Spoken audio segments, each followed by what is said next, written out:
Bismillahirrahmanirrahim. Assalamualaikum warahmatullahi wabarakatuh. Nahmaduhu wa nasta'inuhu wa nastaghfiruh wa na'udzu billahi min syururi anfusina wa min sayyiati a'malina. May yahdihillahu fala mudilla lahu wa may yudlil fala hadiyalah. Wa nashhadu an la ilaha illallah wa nashhadu anna Muhammadan abduhu wa rasuluh, amma ba'. Alhamdulillah, tuan-tuan dan puan-puan sekalian, syukur kerana Allah sayang kita. Dia sentiasa memilih kita untuk memuji, menyebut nama dia. Orang yang paling Allah sayang dalam dunia, dan Allah sentiasa beri dia dapat mengingati Allah Subhanahu Wa Taala, mengingat nama Allah, satu kurnia Allah yang besar. Saya saja nak kongsi dengan tuan-puan petang-petang ni satu amalan apa dia? Bila kita punya pasangan, anak-anak dalam rumah tangga kita, bila kita tak, anak-anak tak dengar kata, kan, ujian yang besar. Bila isteri hilang rasa hormat pada suami, ataupun mungkin pasangan kita, suami kita yang tak sembahyang, yang jauh pada perintah Allah, yang jauh pada kebaikan, yang tak buat dakwah, yang tak nak bangun subuh, tak nak bertanggungjawab pada keluarga, tak beri nafkah, ataupun isteri yang tak hormat suami, tak ada kasih sayang, jadi murung. Tuan-puan sekalian, macam mana kita nak bantu pasangan dan anak-anak kita? Dia ada 4 amalan saya kongsi tuan-puan. Ni amalan yang ada dalam rumah-rumah orang dulu. Rumah Nabi sallallahu alaihi wasallam, rumah isteri Nabi, dan rumah-rumah anak-anak Nabi, rumah-rumah para sahabat radhiyallahu anhum ajma'in. Rumah Nabi dan rumah para sahabat radhiyallahu anhum ajma'in. Rumah-rumah mereka rumah yang kecil dalam dunia ni, rumah yang sempit, yang gelap. Kalau Nabi sallallahu alaihi wasallam nak masuk rumah, Nabi sallallahu alaihi wasallam kena tunduk, sempit. Nabi sallallahu alaihi wasallam nak solat malam, kena ketuk kaki Aisyah radhiyallahu anha, baru Nabi sallallahu alaihi wasallam dapat sujud. Tapi rumah yang paling kecil, sempit, gelap ni, rumah ni bercahaya di seluruh dunia. Rumah ni bercahaya di seluruh dunia. Rumah ni bercahaya di seluruh dunia. Sehingga cahaya tu, bahagia tu sampai dalam hati kita semua, dan sampai dalam hati kita. Sebab tu ada 4 amalan saya nak kongsi tuan-puan secara ringkas, yang selalu saya kongsikan dalam program Keluarga Sunnah. Antaranya saya sikit-sikit lah. Antara dalam rumah yang paling pertama sekali, kenapa kita, kalau kita rasa, saya pernah beritahu sebelum ni, bila kita rasa risau pada pasangan, pada anak-anak, itu tanda kasih sayang Allah kepada kita. Satu rumah dicabut keberkatan dan kebaikan bila rumah tu kita tak rasa sedih kalau pasangan tak solat. Kita tak rasa sedih kalau anak-anak kita tak solat. Kita tak rasa sedih kalau suami atau isteri kita tak solat. Kita tak rasa apa-apa. Maka tu satu, Allah telah tarik rasa keberkatan, kebaikan dalam sebuah keluarga. Bila sebuah keluarga tidak ada lagi ingin menyelamatkan ahli keluarga yang lain untuk selamatkan bawa masuk syurga, Allah tarik keberkatan dalam keluarga. Sebab tu Abdullah bin Abu Bakar, anak Sayyidina Abu Bakar, bila kahwin dengan Atikah radhiyallahu anha, masa baru malam pertama kahwin, subuh-subuh dia tak pergi masjid. Bunyi ki. Tak adalah bunyi tu, saya tambah je. Tapi setiap kali Abu Bakar nak pergi masjid dengan anak dia Abdullah, dengan Atikah bergurau. 3 kali subuh tak pergi masjid. Abu Bakar kata, wahai Abdullah, perkahwinan kamu telah melalaikan kamu daripada mengingati Allah SWT. Perkahwinan kamu lalaikan kamu pada ingat Allah. Tujuan berkahwin untuk kita masuk syurga. Tujuan berkahwin kita nak bawa pasangan, anak-anak kita masuk syurga. Tujuan berkahwin untuk kita bahagia. Kalau kita berkahwin tapi tak bahagia, tak masuk syurga, apa tujuan berkahwin? Sebab tu Rasulullah sallallahu alaihi wasallam bila dia macam mana? Dia mula-mula sekali Nabi sallallahu alaihi wasallam sediakan menantu-menantu dia. Nak pilih menantu ni, dia pilih menantu yang buat dakwah. Dia sediakan menantu dia buat dakwah. Ini orang kadang-kadang kita terus kahwinkan anak-anak kita, kadang kita minangkan, kita tak kenal pun orang tu. Macam mana kita kahwinkan anak kita dengan orang yang kita tak kenal? Tak kenal langsung, kita kahwinkan, dia tawakal ala Allah. Kita jaga daripada dulu. Kalau kita nak beli kereta pun kena pilih, nak beli rumah pun kena pilih, nak beli apa-apa dalam dunia pun kena pilih, beli baju pun kena pilih. Ambil masa nak pilih, beli tudung pun, perempuan nak pilih tudung pun, kakak isteri kita nak pilih tudung, punya lama. Bayangkan kalau nak beli tudung, beli ni pun kena pilih. Ini kan pula pasangan hidup. Sebab tu Rasulullah SAW Dikahwinkan Fatimah radhiyallahu anha dengan Sayyidina Ali radhiyallahu anhu. Daripada Sayyidina Ali umur kecil-kecil buat dakwah dengan Nabi. Dia kenal akhlak Sayyidina Ali radhiyallahu anhu, penuh dengan akhlak, jiwa agama, cinta daripada Allah, semangat perjuangan dia untuk agama. Dia pilih Ali radhiyallahu anhu kahwin dengan anak yang paling disayangi, Fatimah radhiyallahu anha. Nabi SAW kahwinkan Ruqayyah dengan Ummu Kalsum dengan Sayyidina Uthman radhiyallahu anhu. Sebab dia kenal Uthman, sehingga Nabi sayang Uthman ni. Sehingga dia kata kalau bila kahwin Ruqayyah meninggal dunia masa Nabi pergi Badar, Nabi gantikan dengan Ummu Kalsum kahwin dengan Sayyidina Uthman. Nabi SAW kata, Nabi SAW kata bila Nabi SAW kata apa? Nabi SAW bila Sayyidina Uthman radhiyallahu anhu, Sayyidina Uthman radhiyallahu anhu, bila dia lepas Ummu Kalsum meninggal, Nabi SAW kata kalau aku ada anak perempuan lagi, aku kahwinkan dengan Sayyidina Uthman radhiyallahu anhu. Kalau ada anak perempuan lagi, aku kahwinkan dengan Sayyidina Uthman radhiyallahu anhu. Kalau ada anak perempuan lagi, kahwin dengan Sayyidina Uthman radhiyallahu anhu. Sebab tu, tuan-tuan dan puan sekalian, perkara yang pertama sekali, yang kita tujuan berkeluarga ni untuk bahagia. Dia bukan perkara kecil yang boleh diambil ringan. Sebab tu saya beritahu sebelum ni, kita sebagai ayah ni bertanggungjawab. Kalau kita nak kahwinkan anak perempuan kita, kita kena kenal orang tu, kena beri masa berdakwah dengan dia, berjihad dengan dia, belajar ilmu dengan dia, bersafar dengan dia, berurus niaga dengan dia. Kalau kita belum pernah berurus niaga, pernah bersafar dengan seseorang tu, kata Sayyidina Umar, kita belum kenal dia. Tamu wanita-wanita yang sekarang kenal melalui Facebook je, melalui WhatsApp je, kenal-kenal macam tu, dia orang pun terus lelaki pun dia satu sudut kot, cinta sayang, terlupa sudut agama, terlupa sudut yang lain. Bagaimana nak seseorang tu boleh bahagia? Ya tuan-puan, antara supaya 4 amalan dalam keluarga tadi, yang pertama sekali dalam rumah tangga kena ada rasa sayang, ingin kebaikan untuk keluarga yang lain melalui usaha dakwah. Kita mesti buat dakwah. Kita kena dakwah keluarga kita. Daripada kecil kata pada anak kita, ihfazillah yahfazka. Kata pada anak kita, ihfazillah, jagalah Allah, Allah jaga kamu. Anak-anak memang tabiat dia main, suka, tak kisahlah anak tu hafizah Quran ke, da'iyah, alimah. Tapi daripada kecil, anak-anak tu apa kita ajar? Dia kata apa? Anak-anak daripada kecil, Nabi SAW ajar pada Ibnu Abbas, Nabi kata, ihfazillah yahfazka, jagalah Allah, Allah jaga kamu. Ajar anak-anak kita, jangan takut selain daripada Allah. Buat dakwah, hari-hari buat dakwah, beritahu ke anak kita, tak ada yang boleh beri bahaya melainkan Allah. Berkumpul semua makhluk dalam dunia, Amerika, Rusia, China, siapa, Donald Trump, Bush dulu, Obama, Korea, apa semua berkumpul nak beri kita bahaya. Takkan datang bahaya tu melainkan apa yang Allah tentu untuk kita.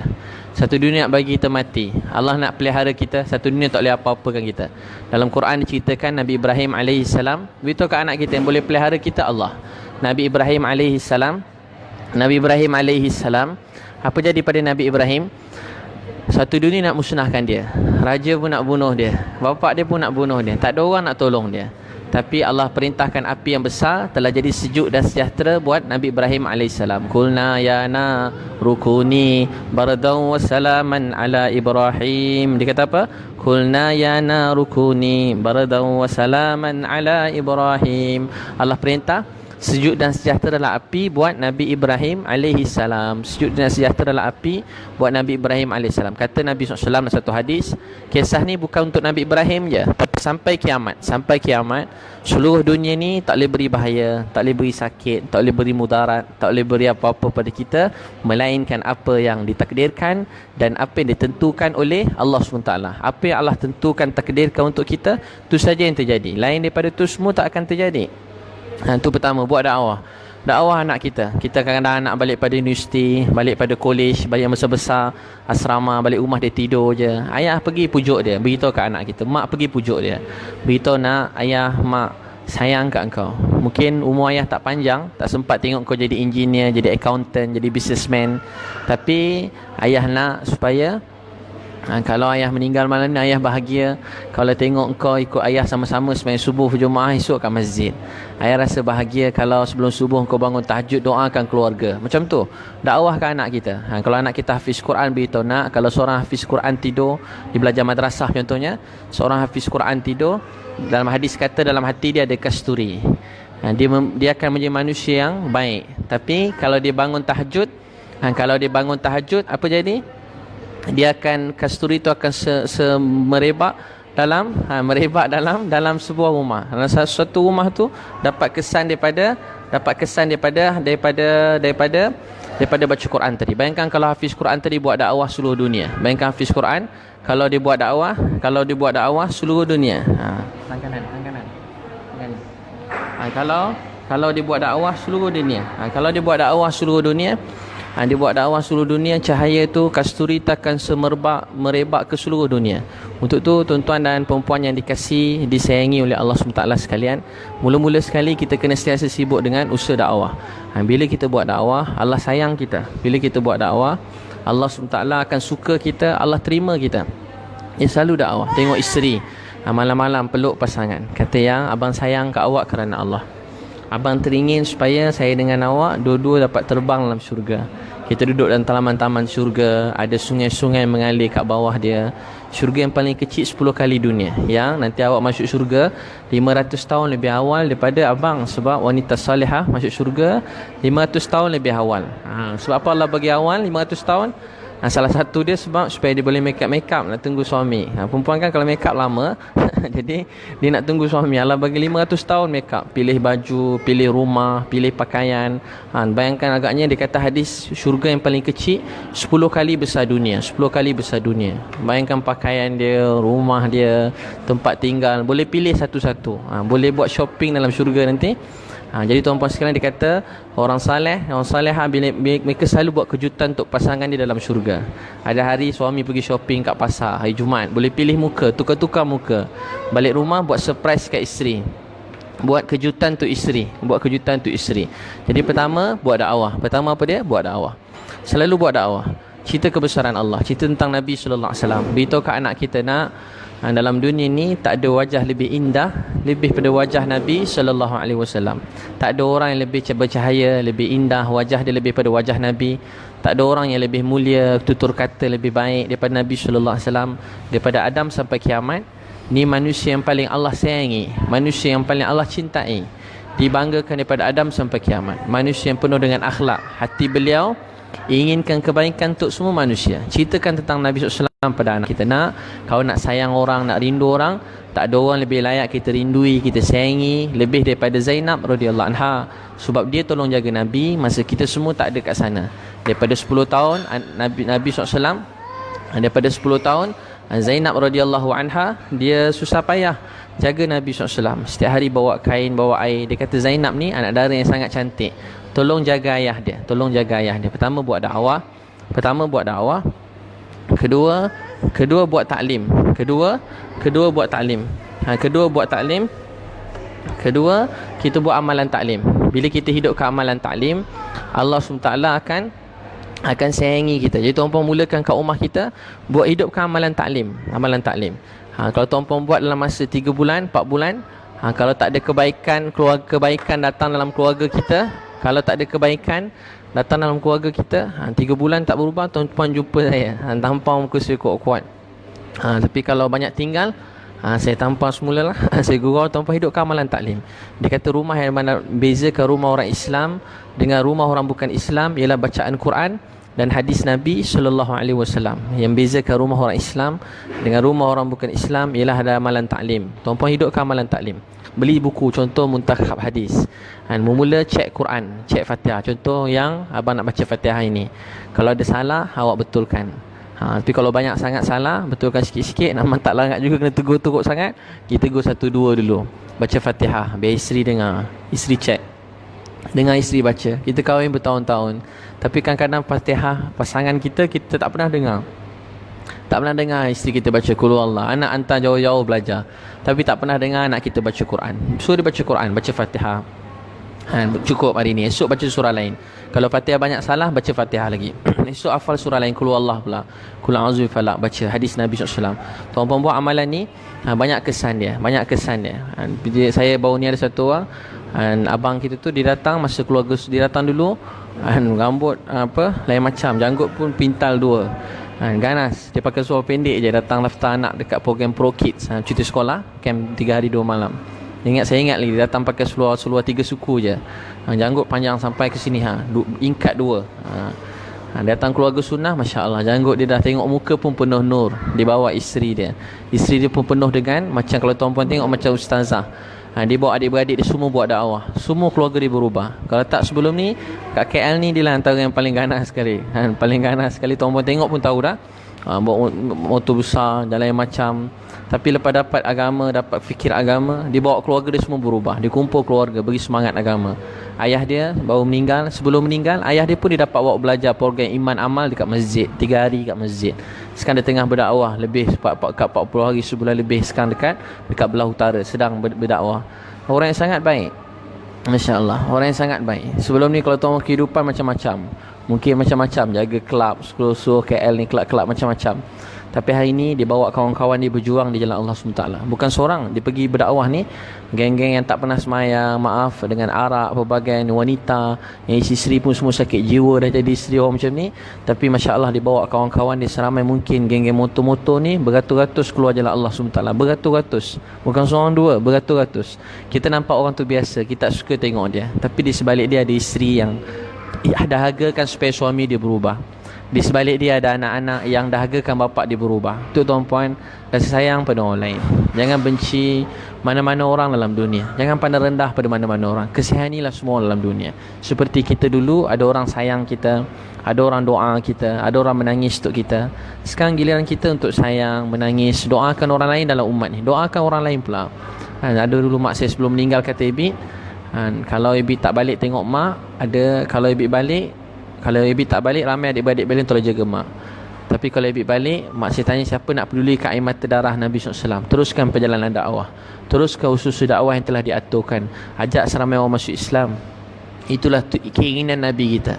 Macam mana kita pertahankan pun nyawa kita, satu masa kita semua akan mati. Betapa kita pertahankan pun dunia kita, kalau Allah nak ambil hilang, tetap hilang.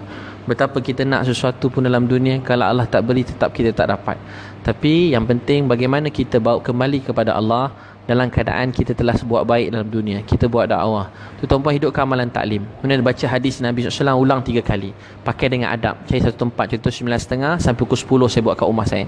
Tuan-puan boleh mula contoh 9.30 sampai 9.40. 10 minit dulu. 5 minit baca Quran, 5 minit baca hadis. Pilih satu tempat. Contoh kitab Muntakhab Hadis. Dalam tu semua ada yang sahih dan hasan. Ada 7 bahagian, tanda setiap bahagian. Tanda setiap bahagian, hadis ulang 3 kali. Suami baca, isteri semua, anak-anak dengar. Anak kecil-kecil main-main macam anak saya tadi kan, bawah umur 2 tahun lebih pun dia main-main, biar dia main-main. Belum 3 tahun, main-main lari, biar dia main-main, dikejar-kejar tak apa. Dia berlari biar. Sebab dalam rumah kita, bila kita berada majlis ilmu, Quran, hadis, rumah kita dipenuhi malaikat. Anak-anak dapat sifat sami'na wa ata'na. Syaitan akan lari bertempiaran. Rahmat Allah SWT akan turun. Ni amalan taklim. Ada seorang kawan saya cerita kan, dekat US, dia dah buat lama dah. Dia anak dia JRO. Dia dah tua-tua baru dia kembali dapat hidayat. Dia tak tahu masa bila nak dakwah anak dia. Cuma anak dia ada kat rumah, masa make up je. Masa anak tengah make up berjam-jam ni, dia baca hadis Nabi SAW. Anak dia buat tak dengar je. Satu hari, lepas sebulan lebih, dia rasa kecewa. Anak dia tak berubah pun, tak ada faedah pun. Dia pun merajuk dalam bilik, dia nangis. Ya Allah, tolonglah saya. Saya tak tahu apa nak buat dekat anak saya. Ya Allah, berilah hidayat kat dia. Ya Allah, tolonglah saya. Berilah hidayat kat dia. Apa jadi? Anak dia tiba-tiba ketuk bilik ayah dia. Dia kata, ayah, kalau ayah nak tahu, inilah hari terakhir saya kerja jadi bukan-bukan ni, JRO ni, saya bertaubat pada Allah. Jadi amalan Quran dan hadis boleh mengubah keluarga kita. Kalau orang terpekik terlolong, pakai baju, buat konsert, pakai bukan-bukan, satu dunia ikut. Ni benda zulmat, gelap, dosa, maksiat pun ada kesan. Takkanlah Quran dan hadis Nabi SAW, takkan tak ada kesan. Quran, hadis Nabi SAW, takkan tak ada kesan. Pasti lebih besar kesan dia. Dia tuan-puan, mula ke amalan taklim kat rumah. Amalan taklim, beli kitab Muntakhab Hadis. Ada 7 bahagian. Buku dia cover warna hitam tu. Terjemahan oleh Ustaz Hamid dengan Ustaz Razif. Tulis kat situ. Tuan-puan beli buku tu, cari, baca kat rumah. Saya beritahu buku tu sebab apa? Sebab buku tu lebih mudah, dia telah disusun dengan cantik untuk semua orang. Orang awam pun boleh baca. Mungkin hukum hakam kita kena rujuk dengan ulama-ulama. Dalam tu semua mengenai kepentingan agama, supaya kita dengar tu rasa penting. Ada 7 bahagian. Pentingnya iman, pentingnya solat, pentingnya ilmu, pentingnya zikir, pentingnya akhlak, pentingnya ikhlas, pentingnya dakwah, pentingnya meninggalkan percakapan yang sia-sia. Ramai orang-orang baik-baik dalam dunia, tapi selalu kadang-kadang bercakap yang sia-sia, selalu bercakap menyakitkan hati orang lain. Nabi kata menyakiti hati Muslim yang lain, dosa dia seperti meruntuhkan Kaabah, seperti meruntuhkan Kaabah. Cakap menyakitkan hati orang. Tuan-tuan sekalian, kita berusaha itu amalan taklim dalam rumah. Saya pernah ceritakan satu orang haji, dia sedih tengok anak dia. Anak baik-baik baik, seorang degil. Dia pukul bapak dia sampai kaki lumpuh. Dia jumpa saya, kursi roda dengan isteri, nangis. Dia kata saya dah doa, saya dah buat amalan lain. Saya kata haji cuba buat taklim kat rumah. Dia buat tengah baca Quran hadis kat rumah. Anak ni tadi tak apa nak dengar. Satu hari anak tadi datang, pergi dekat dia, cium kaki ayah dia. Pergi cium kaki ayah dia. Anak dia cium kaki ayah dia. Dia nangis dan minta maaf. Dia nangis dan dia minta maaf. Minta maaf kat ayah dia. Bila hidayat datang dalam hati kita, seseorang tu semakin menghargai mak dan ayah dia. Bila cahaya datang dalam hati, seseorang itu semakin menghargai isteri dia. Bila cahaya datang dalam hati kita, kita semakin menghargai suami kita. Bila cahaya datang dalam hati kita, kita semakin menghargai anak-anak kita. Bila cahaya datang dalam hati kita, kita menghargai nyawa-nyawa orang Islam yang terbunuh di Palestin, di Syria. Bila cahaya datang dalam hati kita, kita menghargai orang sekitar kita yang miskin, kelaparan, susah. Kita kesian tengok orang miskin, kita kesian tengok orang dizalimi, kelaparan, susah, tak ada duit. Kita sayang mereka, kita nak bantu mereka. Dan bila cahaya datang dalam hati kita, kita ingin supaya orang bukan Islam pun datang pada Islam. Kita nak seluruh manusia dalam dunia, maaf, orang bukan Cina, India, orang asli, seluruh Malaysia, seluruh Sabah, Sarawak, seluruh dunia, Singapura, Thailand, mana-mana kita nak semua datang pada Islam. Jalan, tuan-puan jalan pergi London, tengok orang kat London nangis. Tengok orang pergi Paris, tengok orang Paris nangis. Tuan-puan pergi Korea, tengok orang Korea nangis. Jangan berjalan je. Kita ambil nikmat ciptaan alam yang Allah beri. Ada hiburan-hiburan untuk anak-anak yang dibenarkan, dalam keadaan terkawal, kita jauhi dosa dan perkara yang haram. Tapi dalam masa yang sama kita fikir, tengok orang yang Allah beri hidayat dekat dia. Ya Allah beri hidayat dekat dia. Ya Allah beri hidayat dekat dia. Pergi mana-mana doa, Ya Allah beri hidayat dekat dia. Saya baru ni anak nak tengok cerita Ultraman, nak tengok Ultraman. Saya bawa juga pergi Genting tu. Tuan-tuan mungkin ada sampai sana, segala puji bagi Allah, sejumpa ramai yang ada minta nasihat kat saya. Kat sana dapat beri nasihat. Niat tu tapi saya, ya Allah jadikanlah sebab hidayat. Ya Allah berilah sebab hidayat. Pergi sana saya niat, ya Allah beri dakwah, beri hidayat dekat dia. Jumpa guard jaga hotel tu, kita dakwah dia. Orang jaga joki parking tu, kita dakwah dia. Orang dekat tempat makan, kita dakwah dia. Beritahu dia, paling tidak kita senyum kat dia. So kita jumpa semua orang tanya surau. Sebenarnya kita dah nampak dah surau tu, signboard dia dekat atas tu, dekat hotel sebelah tu nampak ada surau kat bawah. Tapi saja tanya, bang surau kat mana? Dia kata kat tepi tu. Abang dah semayang, jom semayang jemaah sekali. Sambil lalu kita cakap, dia pun terfikir. Ada satu orang abang tu, saya cakap macam tu kat dia. Dia kata kalau ustaz nak tahu, saya dah lama tak semayang, dah lama tak ada orang ingatkan semayang. Mak ayah saya dah mati, saya keluarga pun dah tak ada. Tak pernah orang tanya saya semayang. Ni kali pertama orang tanya saya semayang. Biasa cuma tanya saya surau. Saya ingat saya cuma pekerja. Dia dah terlupa dia hamba Allah. Dia ingat dia kerja kat Genting tu, dia tak mati, tak jumpa Allah. Dia akan jumpa Allah, dia akan ditanya oleh Allah. Jadi kita dakwah dia. Mana-mana kita pergi dalam dunia, kita niat dakwah, semua akan jadi baik. Semua akan jadi baik. Tuan-puan sekalian, hidupkan amalan taklim dalam rumah. Siapa tuan-puan angkat tangan, siapa nak buat amalan taklim kat rumah? Setiap hari buat. Kalau tuan-puan buat, rahmat akan mencurah-curah. Bila kita buat amalan taklim, dosa dan maksiat akan dihalang. Dikata akan menghapuskan 100 majlis lalai. Perkara yang lalai yang patut berlaku dalam rumah hilang. Ada majlis ilmu dalam rumah, dia lebih baik daripada sembahyang sunat 1000 rakaat. Majlis taklim lebih baik daripada sembahyang sunat 1000 rakaat. Lebih baik daripada walaupun pahala dia besar menghantar jenazah, menziarahi orang sakit, tapi majlis ilmu ni pahala lebih baik daripada menziarahi 1000 orang sakit, daripada menghantar 1000 jenazah ke kuburan. Hantar satu jenazah ke kuburan, pahala dapat 1 kintar. Nabi SAW kata 1 kintar. Lebih besar daripada gunung, pahala lebih besar daripada gunung. Tapi tuan-tuan sekalian, kita buat amalan taklim dalam rumah. Baca, anak-anak main-main tak apa. Buat hari-hari. Kalau dalam perjalanan, buat dalam kereta. Ada kawan saya pilot pramugari, buat dalam, isteri dah berhenti, suami pilot, pergi outstation jauh, call isteri. Buat taklim dalam phone. Buat taklim dalam phone. Itu tuan-tuan mulakan. Ketiga, tadi pertama dakwah. Kedua ni amalan saya sebut bukan saya reka-reka bawa karang-karang, tak. Amalan ni daripada kecil saya belajar, daripada Syekh Yusuf Al-Khandahlawi, daripada Syekh Ilyas rahmatullah alaih.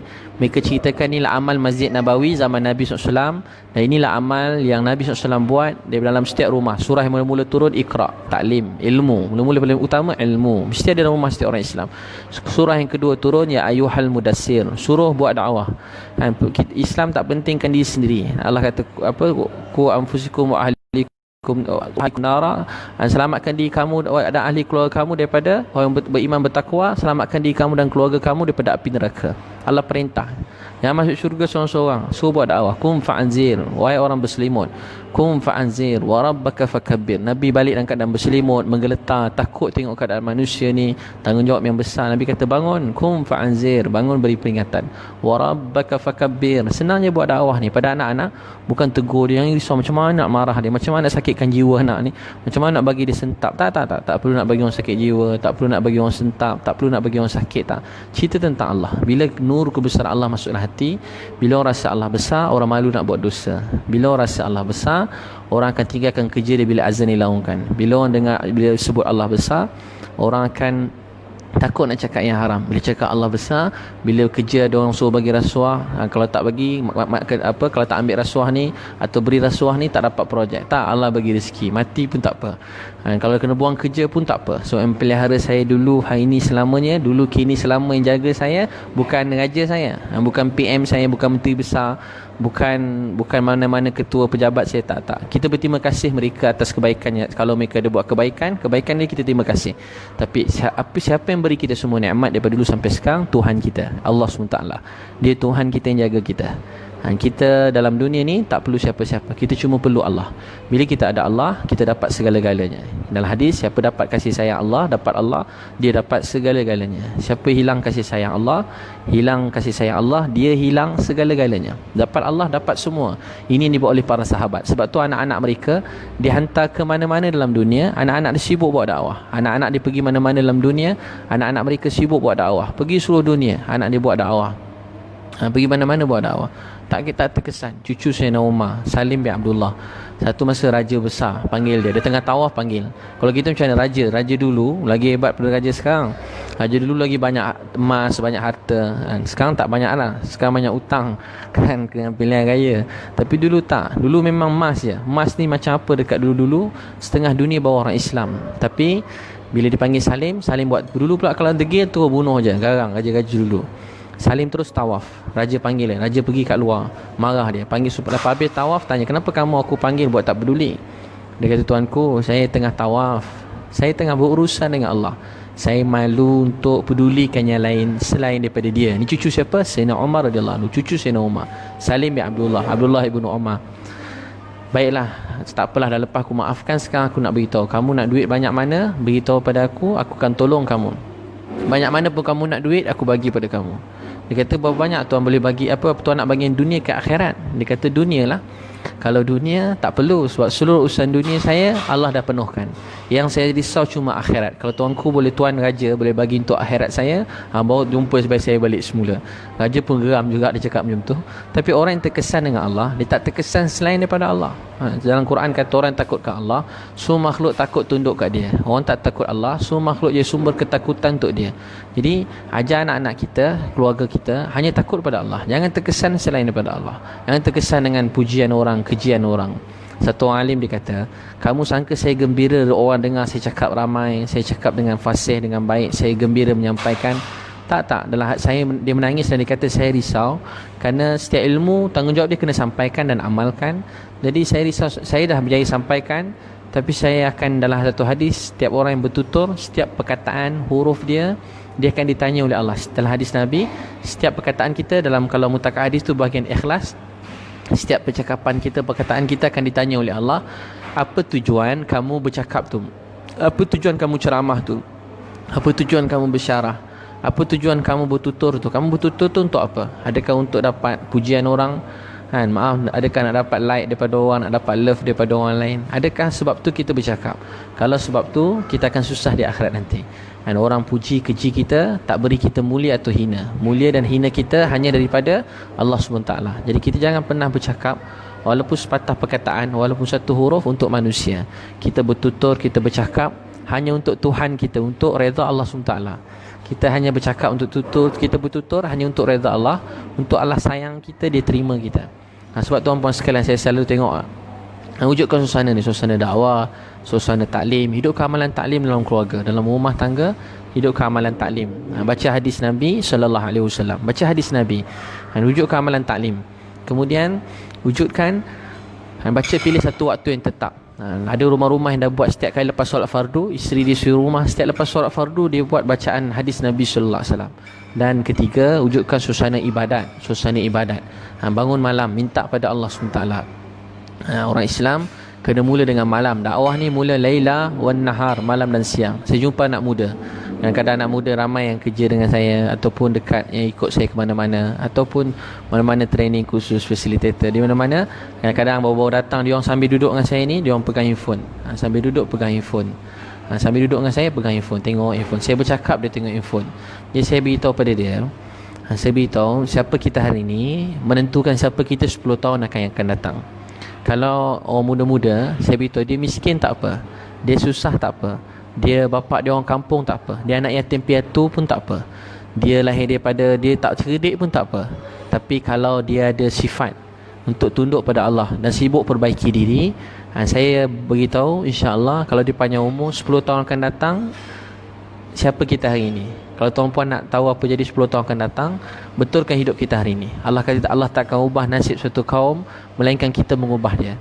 Jadi kita bila tengah belajar dan menjadi ilmu, saya kata jangan pegang phone, jangan 24 jam pegang phone. Anak-anak sekarang kan sambil kerja 24 jam tengok phone, 24 jam pegang phone. Anak-anak, orang tua pun sama juga. Dengan anak-anak datang kita pun tengok phone. Kita suruh tiba-tiba sikit bapak sibuk, isteri datang kita buka phone. Saya beritahu tuan-puan, apa yang kita buat hari ini akan beri kesan 10 tahun akan datang. Untuk tu ubah hidup kita. Dan phone ni kita beli dia mahal mana pun, berapa juta pun harga dia. Tak kisahlah iPhone 7 Plus ke 7 ke 6 kan. Tak kisahlah Samsung Note 7 ke apa semua. Mana pun kita beli, dia tetap duit yang boleh dicari. Tapi anak kita bukan macam phone. Ada 10 phone kita boleh buang. Ramai orang bila anak dia sakit, dia kata doktor, satu dunia sanggup saya tukar. Bukan cerita drama, manusia sanggup.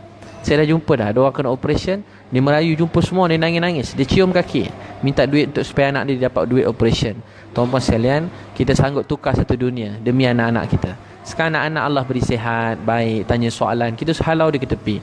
Isteri kita berbual kita halau dia ke tepi. Dulu nangis-nangis nak kahwin, tak sabar-sabar nak kahwin. Siang malam doa nak kahwin. Allah bagi kahwin, lupakan nikmat perkahwinan. Dulu hari-hari nangis nak kerja. Ya Allah tolong tak ada kerja. Ya Allah tolong tak ada kerja, susah. Tiba-tiba dapat kerja, 24 jam kita tengok phone, tak hargai kerja. Habiskan, kita lalai. Hidup kita separuh nyawa kita dalam phone. Separuh roh kita sekarang dalam phone. Habis hidup kita atas phone. Tuan-puan sekalian, selalu ulang-ulang, tiada yang boleh bagi mulia dan hina melainkan Allah. Pujian orang, kata daripada orang tak beri kesan pada saya. Apa yang kita dapat, apa yang Allah tentukan untuk kita. Jadi banyak berterima kasih pada Allah dan menghargai orang sekitar kita. Kalau tak ada orang, kita pegang phone tak apa. Ni kita ada orang sekitar kita, kita hargai mereka. Hargai mak ayah kita. Bawa keluar mak ayah jalan-jalan, tutup phone, tengok sekejap-sekejap yang perlu-perlu. Tapi jangan 24 jam kita tarik phone, tengok berapa like kita, tengok berapa love Instagram kita. Saya cakap ni untuk diri saya dan tuan-puan sekalian, sebab kita kena betulkan hidup kita. Tak lama dah hidup kita ni. Hidup kita untuk Allah sayang dan terima kita. Wujudkan suasana ibadat. Antara ibadat ialah solat fardu awal waktu. Azan je, lelaki sembahyang Jumaat dekat masjid. Azan pergi masjid. Semua para sahabat, Abdullah ibnu Umar, Ibnu Abbas, Ibnu Mas'ud, bila azan dia bawa orang pergi masjid, dia bawa pergi pasar. Bila azan semua pergi masjid, dia baca Al-Quran. Ni dulu-dulu orang belajar ilmu, salah satu kaedah dia macam ni. Dia buat apa yang Nabi buat, dia buat apa yang mereka tengok guru-guru mereka buat. Dia sampaikan dengan contoh toladan. Azan semua pergi masjid, terus dia baca Al-Quran. Dia kata inilah maksud ayat Quran, inilah maksud Al-Quran. Azan semua pergi masjid. Ar-rijalu la tulhihim tijaratun wala bai'un an zikrillah wa iqamis salah. Azan semua lelaki pergi masjid. Azan semua lelaki pergi masjid. Saya beritahu tuan-puan, kalau masjid kita 100% orang sembahyang jemaah, lelaki sembahyang jemaah 1% kat masjid, Allah akan ubah nasib umat ni. Dalam Quran, bila manusia beriman dan bertakwa, Allah SWT akan buka keberkatan langit dan bumi. Masuk waktu sembahyang, pegang tangan anak lelaki kita yang besar-besar, pergi masjid. Jangan biar gap antara kita dengan anak kita. Jangan biar gap. Kita bangun solat, kejut anak-anak yang kecil-kecil pun solat. Dah umur 7 tahun tu dah kena solat dah. Semua dah kena solat. Nabi kata 7 tahun mesti kejut dah. Sebelum tu bila dia sedar, waktu dia sedar kita ajak dia solat sama-sama. Daripada umur 2-3 tahun pun kita solat, kita bentang sejadah. Biar dia solat sebelah kita, pakai seluar pendek ke, tak pakai tudung ke, tak apa. Tapi bila umur dah 6-7 tahun dah, masa tu kita dah tetapkan solat dia. Kena kejut, jangan biar. Saya kadang-kadang berbual dengan anak-anak, selalu anak-anak mak ayah dia solat, tak kejut anak-anak dia solat. Kejut anak-anak solat sampai kita mati. Tanggungjawab kita ingatkan solat. Kita gembira nak cakap pasal solat. Nak jaga solat. Jaga solat, Allah jaga kita. Nak jadi orang Allah tak? Nak jadi orang Allah. Jadi orang raja, menteri, esok menteri tu jatuh, kita tak ada apa dah. Tapi kalau orang Allah, kita selama-lamanya kita mulia. Jadi orang Allah. Jadi orang Allah. Jangan jadi orang manusia. Jangan jadi hamba pada manusia. Jadi hamba Allah. Jadi hamba Allah. Dia yang boleh berbuat semua. Dia berkuasa atas apa sahaja. Dia yang izinkan semua. Dia boleh buat orang berlari pantas lumpuh. Dia boleh buat orang yang lumpuh berjalan kembali. Dia boleh buat orang yang buta dapat melihat. Dia boleh buat orang melihat jadi buta. Dia boleh terbitkan matahari daripada setiap hari daripada timur tenggelam ke barat. Dia juga Allah yang boleh timbulkan matahari di sebelah barat dan tenggelamkan timur. Dia boleh buat dengan satu tiupan seluruh dunia akan hancur. Tidak ada apa yang tinggal. Semuanya akan hancur, tuan-tuan sekalian. Dan dia lah maha menguasai. Dan dia maha penyayang. Sangat baik, sangat pemurah. Dan kita sekarang mengaku dia Tuhan. Bila kita mengaku dia Tuhan, kita beruntung. Dia suruh kita minta berdoa pada dia. Jadi bangunkan keluarga kita dengan solat. Masuk waktu semayang, beli kain kapan, balut TV. Inna lillahi wa inna ilaihi raji'un. Meninggal TV. Biar mana artis datang pun, biar mana-mana orang besar datang pun, apa rancangan pun, berita kiamat ke keluar malam ni, tak payah tengok. Waktu untuk kita kenal Allah, kenal Nabi sallallahu alaihi wasallam. Beli kain, balut TV. Mak bentang sejadah. Tengok drama-drama. Orang yang berlakon drama tu, dia pun berhajat pada Allah SWT. Maaf, mereka orang baik-baik. Mereka pun berhajat pada Allah. Tapi mereka tak pernah bagi kita sesuap nasi pun. Allah yang bagi kita nasi, makan, minum daripada dulu sampai hari ini. Mari kita sembah dia. Mari kita besar dia. Mari kita agungkan dia. Aisyah radhiyallahu anha kata, azani laungkan Nabi SAW tak kenal kami. Nabi terus pergi masjid. Nabi kalau solat, jantung dia bunyi macam air mendidih. Dia kiam menangis. Dia rokok menangis. Dia sujud menangis. Nabi SAW sepanjang solat ni Nabi sallallahu alaihi wasallam nangis. Sepanjang solat Nabi sallallahu alaihi wasallam nangis. Bangun dan boleh juga bangun malam, paling kurang 2 rakaat tahajud. Rumah orang Islam pukul 5 je dah kena bangun dah. Pukul 5 je dah nak kena bangun. Pukul 5 pagi dah sembahyang tahajud. Bangun sembah Allah SWT. Waktu tahajud doa makbul. Tuan-puan minta apa saja, semua Allah bagi. Semua Allah beri tahajud. Suami isteri yang kejut pasangan bangun tahajud, Allah rahmati keluarga tu. Satu orang ambil air sapu kat pasangan, Allah rahmati keluarga tu. Bangun tahajud, doa dengan Allah. Minta, ya Allah, saya sayang isteri saya. Ya Allah, sayangilah dia. Ya Allah, saya redha dengan dia baik, tolong jaga anak saya. Saya sibuk sana sini. Ya Allah, dia kemas rumah saya. Ya Allah, dia basuh baju saya. Ya Allah, saya tak sempat buat apa-apa, semua diurus. Ya Allah, saya minta ampun. Saya tak dapat jadi suami yang terbaik buat isteri saya. Saya tak bimbing dia. Saya tak didik dia dengan baik. Ya Allah, maafkanlah saya. Ya Allah, maafkan saya. Kau beri satu wanita untuk saya bimbing, untuk masuk syurga, untuk kenal Allah, kenal Nabi SAW. Tapi ya Allah, saya tak hargai dia. Ya Allah, saya tak hargai dia. Dan saya tak hargai dia. Ya Allah, saya sayang anak-anak saya. Ya Allah, sayangilah mereka. Ya Allah, sayangilah mereka. Saya sayang anak-anak saya contohnya. Ya Allah, bahagiakan mereka. Beri mereka syurga firdausmu. Ya Allah, beri mereka syurga firdausmu. Ya Allah, anak-anak saya, kau bantulah, gunakanlah mereka ni untuk hidupkan agama. Ada seorang sahabiah, dia bawa anak dia. Tengah dia bawa anak dia, masa tu masa Nabi palsu, dia masuk rumah dan dia telah bunuh Nabi tu. Dia telah bunuh Nabi palsu, bukan Nabi. Orang yang sesat tu dia bunuh. Musailamatul Kazzab. Musailamah nama dia. Musailamah penipu, Kazzab. Dia kata Musailamatul Kazzab. Musailamah ni kata Allah Tuhan, Nabi Muhammad Nabi. Allah Tuhan, Nabi Muhammad Nabi. Dia pun kata Allah Tuhan, Nabi Muhammad Nabi. Dia kata aku pun Nabi juga. Allah Tuhan, Nabi Muhammad Nabi, aku pun Nabi. Musailamah kata apa yang sahabat tadi? Sahabat tadi Habib bin apa nama dia, dan Habib radhiyallahu anhu tangan kanan dia kena potong. Kemudian dia ni tangan kiri dia kena potong. Dia kata tak, Allah Tuhan, Nabi Muhammad Nabi, kau bukan Nabi. Hidung dia kena potong. Maaf, dia cakap lagi dia tak nak ngaku. Cuma kalau dia cakap pun kau untuk selamatkan iman dia pun Allah maafkan. Tapi kuatnya iman dia, congkil mata kanan. Ya Allah, sahabat tengok congkil mata. Musailamah kata Allah ni aku Nabi. Dia tak ngaku. Mata sebelah kena congkil. Sampai semua satu badan dia, telinga kanan dia kena potong. Kemudian Habib radhiyallahu anhu, nanti kita cek nama dia, telinga kiri kena potong. Kemudian satu-satu jari tangan dia semua sekali dah kena potong. Sampai badan dia hancur, berkecai macam tu, kerana cuma tak nak mengaku tak ada orang mana-mana dalam dunia Nabi melainkan Nabi Muhammad sallallahu alaihi wasallam. Tidak ada Nabi selepas Rasulullah sallallahu alaihi wasallam. Semua badan dia dipotong. Maka bila tengok mayat dia, Nabi SAW telah nangis. Semua para sahabat radhiyallahu anhum telah nangis. Telah nangis. Masa tu apa jadi? Nabi kata dah beritahu mak dia, belum lagi. Bila dia beritahu pada mak dia terus kata dengan tangisan, dia kata alhamdulillah. Dia kata tunjukkanlah mayat anak saya. Tunjukkanlah mayat anak saya. Saya nak tengok. Semua tak nak bagi dia tengok. Mayat anak dia hancur. Dia tengok. Bila tengok je anak dia terus syukur. Dia kata alhamdulillah, segala puji bagi Allah. Inilah niat aku dulu semasa aku menyusukan dia. Inilah niat aku masa aku menyusukan dia.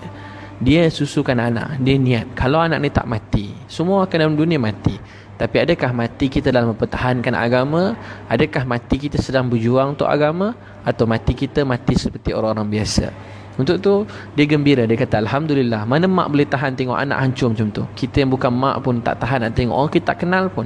Tapi seorang mak kata alhamdulillah, inilah niat aku semasa aku susukan dia. Inilah niat aku masa aku susukan dia. Ya tuan-tuan sekalian, kumpulkan anak-anak kita bangun malam, doakan anak-anak kita bangun tahajud, doakan dia. Baca Quran, wujudkan bacaan Quran kat rumah. Ajak anak-anak baca Quran. Wujudkan suasana baca Quran. Sebab tu dia kata jangan risau. Macam mana keadaan anak kita, macam mana kita macam tu anak kita. Kalau bapa kuat baca Quran, anak akan kuat baca Quran. Macam mana kita macam tu anak kita. Kalau kita kuat baca Quran, anak kita akan kuat baca Quran. Di akhirat Allah beri satu mimbar. Setiap ayat kita baca, mak ayah kita akan naik tingkat demi tingkat dalam syurga. Siapa tuan-puan nak hadiahkan syurga paling tinggi tu mak ayah? Angkat tangan. Kalau tuan-puan nak baca Quran. Contoh kita baca Alif Lam Mim. Satu ayat naik dalam syurga. Tilka ayatul kitabil hakim. Hudan wa rahmatan lil muhsinin. الذين يقيمون الصلاة ويؤتون الزكاة وهم بالآخرة هم يوقنون أولئك على هدى من ربهم وأولئك هم المفلحون ومن الناس من يشتري لهو الحديث ليضل عن سبيل الله بغير علم ويتخذها هزوا ulaika lahum azabun muhin. Bila setiap ayat kita baca, mak ayah kita akan naik tingkat demi tingkat dalam syurga. Wujudkan bacaan Quran. Wujudkan juga zikir 300 pagi, 300 petang. Baca subhanallah, alhamdulillah, wala ilaha illallah, wallahu akbar 100 kali.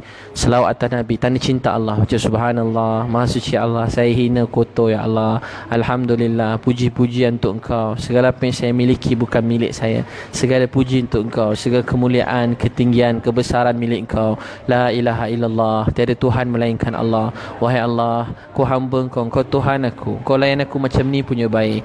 Aku cuma hamba Engkau, Engkau tak perlu aku. Tapi ya Allah, Engkau pilih aku, Engkau sayang aku. Terima kasih ya Allah. Dengar doa aku. La ilaha illallah, tiada Tuhan melainkan Engkau. Allahu Akbar. Allah Maha besar. Lain tak besar. Duit tak besar, harta tak besar, kereta tak besar, rumah tak besar. Semua benda-benda termasuk diri kita pun tak ada apa-apa. Tak ada besar, tak ada kuasa. Berkuasa Allah. Baca subhanallah, alhamdulillah, la ilaha illallah, wallahu akbar. Bila kita terima kasih pada Allah, Allah benarkan. Benar wahai hamba aku. Hamba aku sedang memuji aku. Hamba aku sedang memuji aku. Tuan-tuan sebut je la ilaha illallah. Tiada Tuhan melainkan Allah. Allah kata sadaqta ya abdi. Sadaqta ya abdi. Sadaqta ya abdi. Benar wahai hamba aku. Benar wahai hamba aku. Benar wahai hamba aku. Tiada Tuhan melainkan aku. Jadi Allah benarkan. Jadi selalu sebut. Dan juga baca selawat atas Nabi SAW. Tanda sayang Nabi selawat. Allahumma salli ala Muhammad wa ala ali Muhammad. Atau Allahumma salli ala Sayyidina Muhammadin Nabi Ummi wa ala ali wa sahbihi wa barik wa sallim. Ataupun baca selawat yang panjang, pendeklah ambil Allahumma salli ala Muhammad wa ala ali Muhammad. Ingat selawat pada Nabi, ingatkan kesusahan Nabi di Taif, ingat perjalanan hidup Nabi daripada lahir ayah meninggal dunia, 6 tahun Allah ambil mak Nabi, ada nak 7 orang anak, 6 anak Nabi SAW meninggal dunia masa Nabi hidup. Ingat Zainab ditombak, jatuh daripada unta demi darah-darah yang terpercik, anak yang keguguran. Sebab tu kita dapat agama. Ruqayyah Kalsum diceraikan depan ramai orang, Ruqayyah Kalsum diceraikan oleh anak Abu Lahab, Utaibah, pulangkan dengan hina. Kita besar anak kita dengan kebaikan, kasih sayang. Sekarang orang pulangkan anak kita dengan penuh penghinaan. Ingat pengorbanan Nabi sallallahu alaihi wasallam. Dia korbankan anak-anak beliau demi kita. Last kali semua anak banyak dah meninggal dunia, dapat seorang anak nama Ibrahim, 60-61 tahun, anak lelaki. Dah penat buat dakwah, dapat seorang anak lelaki. Anak ni pun Allah ambil, meninggal dunia. Nabi nangis. Para sahabat radhiyallahu anhum majma'in turut nangis. Bayangkan 7 orang anak, 6 meninggal dunia. Nabi SAW wafat, 6 anak Nabi SAW. Dan last kali 6 bulan lepas tu Fatimah meninggal dunia. 7 anak Nabi SAW meninggal dengan usia muda dan cepat. Jadi tuan-puan sekalian, kita wujudkan amalan ni. Wujudkan amalan dakwah, taklim, ibadat dalam rumah, zikir. Jadi zikir, kita ingat selawat atas Nabi sampai menitik air mata. Bayangkan pengorbanan Nabi SAW. Kemudian tanda sayang diri kita, kita istighfar, mohon ampun. Bila kita istighfar, dalam Bukhari, Allah beri rezeki daripada punca tak disangka-sangka. Maaf, Allah beri jalan keluar bagi segala musibah, dan rezeki daripada punca tak disangka-sangka. Istighfar. Kemudian keempat, wujudkan amalan hikmat. Saya ringkaskan adalah hikmat ni, tuan-puan banyak belajar hikmat untuk keluarga. Untuk isteri beri kejutan, bagi bunga, hadiah, kejutan, pujian, kasih sayang, dapat pahala. Allah beri pahala. Nabi SAW puji isteri dia pun puji suami dia. Kata, ya Rasulullah, jubah kamu yang hitam ni dan kulit kamu yang putih menunjukkan betapa terselahnya diri kamu ni. Dan Aisyah radhiyallahu anha puji Nabi SAW. Nabi SAW juga selalu puji, ya Humairah, isteri aku yang cantik, yang kemerah-merahan. Nabi SAW puji Khadijah radhiyallahu anha walaupun beliau telah meninggal dunia. Nabi kata, jangan pernah bandingkan diri kamu dengan Khadijah. Dia wanita yang terima aku masa tak ada siapa-siapa, terima aku. Dia korbankan harta aku masa tak ada orang, korbankan harta untuk aku. Kita semua terhutang budi dengan Khadijah sebab dia jaga Nabi kita masa kita semua tak ada kat sana. Itulah perjuangan yang sebenar-benarnya. Saya termasuk yang bercakap, bukan main ni, saya pun tak ada kat sana. Tuan-puan pun semua tak ada kat sana. Jadi kita semua terhutang budi dengan Khadijah radhiyallahu anha. Kita terhutang budi dengan Khadijah radhiyallahu anha. Kemudian tuan-puan sekalian, banyak hikmat, beri hadiah pada keluarga, berkasih sayang, cium pasangan sebelum masuk keluar rumah, mandi sama-sama dapat pahala. Nabi buat ikut sunnah dapat pahala. Suap makanan dalam mulut isteri, makan satu dulang, suap makanan. Dengan anak-anak hikmat, berbual dengan anak-anak, beri masa berbual dengan isteri, suka mendengar. Nabi SAW orang yang suka mendengar pasangan dia bercakap, berbual bersama pasangan, dengar dia bercerita. Mendengar orang bercerita ni juga satu sunnah Nabi SAW. Hadis surah Abu Daud, Nabi kalau orang bercerita, bercakap, kecuali benda yang mengumpat dan mengata orang lain, selain daripada tu Nabi SAW akan dengar yang baik-baik. Nabi akan dengar, dan Nabi tak akan potong dia bercakap sehingga untuk habis bercakap. Dengar pasangan kita, dengar isteri, suami kita bercerita, dengar, berbual, fahami dia, berdengar dengan keadaan tenang. Kita nak seorang tenang, kita tak tenang, tenang tu tak akan datang. Jadi bawa ketenangan. Orang tenang kat mana-mana pun, insya-Allah dia bawa tenang dan bahagia. Banyak beri hikmat dengan anak hikmat. Saya tutup dengan satu kisah. Ada seorang lelaki kat Indonesia, saya pernah cerita, saat dia ada 1000 madrasah. Ada madrasah yang besar, 1000 pelajar. Dulu kongsi gelap, gangster, duit banyak. Tapi apa dia buat? Semua ramai dia dakwah, ramai yang berubah. Tapi anak dia seorang pun tak berubah. Dia sedih jumpa dengan Syekh, dengan sumpah seorang alim, tanya apa saya patut buat. Dia kata, ada tak kamu hikmat untuk keluarga? Dia kata, tak pernah. Hikmat keluarga. Apa dia buat? Dia pun hikmat keluarga. Dia basuh baju. Tak pernah, dia ramai pekerja, dia basuh baju. Sambil tu dia doa, ya Allah beri hidayah untuk anak saya. Basuh kasut, cuci tandas. Sambil tu hikmat. Semua orang saleh kuat hikmat. Nabi SAW, Abu Bakar, Umar, Uthman, Ali, mereka suka berhikmat walaupun untuk orang lain. Umar radhiyallahu anhu masak untuk orang lain, pandai masak. Sayyidina Umar, khalifah Allah yang besar, khalifah yang mulia, khalifah orang Islam. Satu dunia, hampir satu dunia negara besar pun bawa orang Islam, setengah dunia. Tapi orang macam Umar radhiyallahu anhu, dia masak untuk orang atas bukit sampai Aslam tengok nangis, janggut dia berasak. Orang dulu masak pula lagi pakai kayu api semua sekali, janggut dia berasak. Masak untuk keluarga, bukan masak jadi hidangkan, berdukung, beli makanan, letak kat belakang dia. Hikmat. Kita orang kena rajin hikmat. Orang yang hati bersih kena suka hikmat. Suka hikmat. Bila kita banyak hikmat, baru kita akan dapat sifat macam Nabi SAW dan sahabat. Orang lain buat salah, kita rasa kita salah.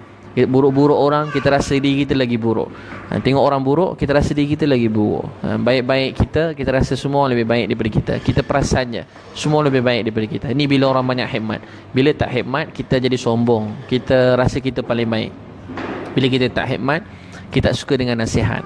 Bila kita tak hikmat, tak beri hikmat, kita malu nak turun padang berdakwah, jumpa orang kat tepi jalan, kat tepi tembok, kita malu. Kalau kurang hikmat, dalam rumah orang ni kuat marah. Orang yang kurang hikmat dalam rumah kuat marah. Dia pemarah. Orang yang kurang basuh pinggan, kurang basuh tandas, kurang basuh baju sendiri, makan pun tinggal, minum pun tinggal, dia hati jadi kotor. Dalam Mishkat, apa yang kita pakai, kita basuh, dia menjadi penyebab hati kita bersih. Sebab tu Imam Ghazali belas tahun basuh tandas. Pergi Masjidil Haram, basuh tandas kat Masjidil Haram. Dekat bandar dia basuh tandas 11 tahun. Saya tengok Mona Ibrahim, seorang alim, malam-malam dia basuh tandas. Ceramah siang 2 juta orang dengar kat Istimewa Tonggi dulu 2 juta orang dengar. Tapi ada 150 terjemahan bahasa. Seluruh dunia datang. Orang kod kata, ubah perkataan pun tak ada. Jaga perkataan baik-baik. Seseorang tu lagi mulia, ikhlas macam Nabi SAW. Perkataan Nabi ialah perkataan yang paling banyak manusia ungkapkan dalam dunia ini. Kalau boleh rekod setiap perkataan manusia, tak ada mana-mana nama yang lebih banyak diulang lebih pada Nabi, nama Nabi SAW. Tidak ada mana-mana nasihat manusia yang banyak diulang lebih pada nasihat Rasulullah SAW. Pemimpin tu lagi ikhlas dia, lagi lama nama dia disebut, dan lebih lama perkataan dia menjadi kebaikan untuk manusia yang lain dalam membangunkan manusia. Itulah Rasulullah SAW. Itulah Rasulullah SAW. Perkataan ni beri kesan sampai seluruh dunia. Sebab tu kita dengarkan kitab-kitab orang dulu, bila dia tulis, kesan dia tersebar di seluruh dunia. Kita mungkin sekejap je ramai orang beli, lepas tu tak ada dah. Tapi keikhlasan orang dulu menyebabkan tulisan tu sampai bila-bila menjadi kekal. Terutamanya Quran dan hadis Nabi SAW, dan tulisan-tulisan ulama-ulama dulu yang ikhlas. Jadi tuan-tuan sekalian, banyak beri hikmat. Hikmat pada keluarga, hikmat pada isteri, pada anak-anak, hikmat pada mak ayah. Sebab tu orang soleh, kalau mak ayah sakit, dukung kat belakang. Tu satu kemuliaan buat mereka. Cuci najis mak, cuci najis keluarga. Hikmat. Bila kita hikmat, Allah bersihkan hati kita. Dan bila kita hikmat ahli keluarga kita, mudah sayang dan mudah dengar nasihat kita. Kita apa tuan-tuan sedia setiap hari cuci hati. Malam-malam keluarga dah tidur, cuci tandas. Malam-malam cuci hikmat kat rumah. Mudah-mudahan Allah SWT lebih taufik. Tuan-tuan yang ada program anak-anak ni, keluarga Kembara Iman dan Solat, nak dekat dah. Tadi saya sebut 4 amalan: dakwah, taklim, ibadat, hikmat. Sekali lalu je. Jadi insya-Allah ni Ahad ni ada program di Kuala Lumpur baru, 3 hari 2 malam, Kembara Iman dan Solat, berhantar anak-anak umur 9 sampai 17 tahun. Banyak perkara ni kita akan kongsikan. Ada ceramah mak ayah. Tuan-puan boleh daftar anak, segera, jangan terlepas. Ada waktu lagi ni.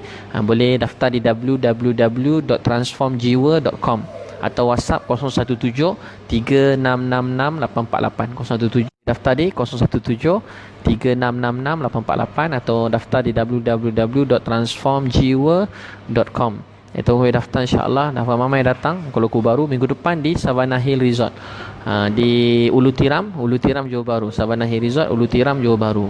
Jadi mudah-mudahan Allah SWT beri taufik dan hidayah buat kita. Dan buku Isteriku Bidadari, tuan-tuan boleh beli dengan WhatsApp 03 2984 984, dan set buku lah. Ada promosi lagi ni bulan ni, takhir ni. Jadi tuan-puan jangan terlepas peluang. Dan insya-Allah tuan-puan, bulan depan saya motivasi sebulan di IKM FM, insya-Allah bulan Disember ni 7.30 pagi. Tuan-puan dengarkanlah, dan mudah-mudahan jadi sebab kebaikan dan hidayah. Tuan-puan bolehlah tanya-tanya apa-apa soalan. Lain kali saya dalam live tu saya jawab secara tak langsung lah. Jadi mudah-mudahan kalau tuan membuat amalan ni, 4 amalan ni, inilah amalan rumah orang Islam. Mudah-mudahan kita mati, kalau hari ni pun kita niat nak amalkan, mati malam tak sempat nak buat semua pun, mudah-mudahan Allah terima dan beri pahala pada kita. Dan tuan panjang-panjangkan amalan ni, sebab inilah amalan yang dibuat oleh Rasulullah SAW dan keluarga Nabi. Mudah-mudahan Allah sayang terima kita. Wabillahi taufiq wal hidayah. Wassalamualaikum warahmatullahi wabarakatuh. Terima kasih semua. Jazakallahu khairah.